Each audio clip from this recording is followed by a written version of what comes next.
diversi edukaturi, minn diversi setturi li għamlu kuntatt miegħi ġustament ngħid jiena wara li l-MUT għamlet l-statement li għamlet u anka kellha laqa online ma' diversi membri tagħha. Irrid ngħid li nibqa' b'sodisfazzjoni l-fatt l-ewwel nett li l-MUT tagħmel referenza li sa din il-ġimgħa stess kien hemm anke laqat fil-Ministeru tiegħi fuq il-mejda tan-negozjati fejn hemmhekk nerġa' ntenni kif dejjem tennejt illi hemm irrieda li l-partijiet jaslu.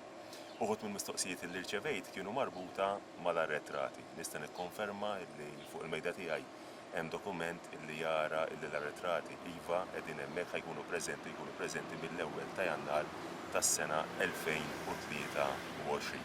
Saret li wkoll mistoqsija marbuta mal-aspett storiku marbut mal-kapijiet tal-iskejjel, l-assistenti kapijiet tal-iskejjel, education officers u l-kapijiet tad-dipartiment. Ħa nikkonferma għal darb'oħra kif diġà konfermajt li dawk jibqgħu jimxu pari passu kif dejjem ġara fis-snin remoti.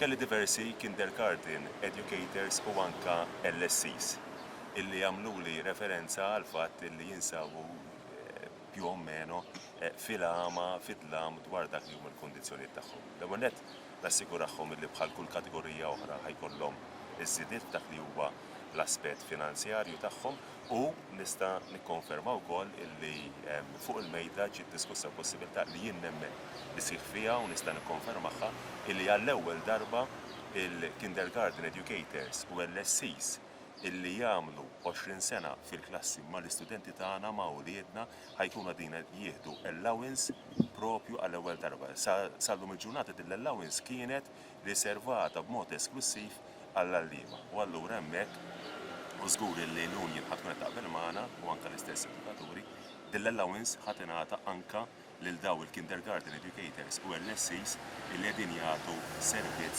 lill-pajjiż.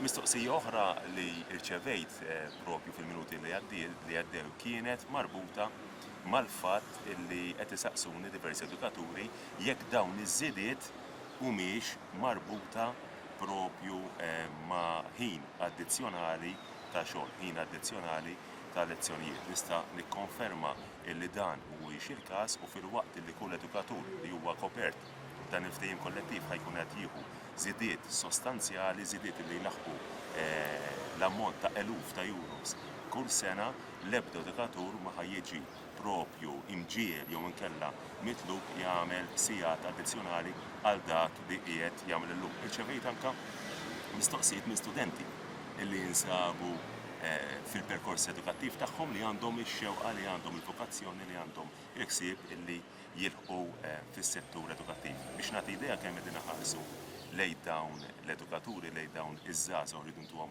aktar opportunitajiet jekk wieħed ħares lura lejn l-2016. Edukatur, teacher, għallim, gradwat mill-università kien jibda il-xogħol tiegħu propju b'20,000 euro fis-sena. Jekk wieħed jara s-sena 2022 li għata xi ħaġa biġġenti anke llum, dan jibda pakket finanzjarju komplessiv li jlaħħaq 26,000 euro fis-sena.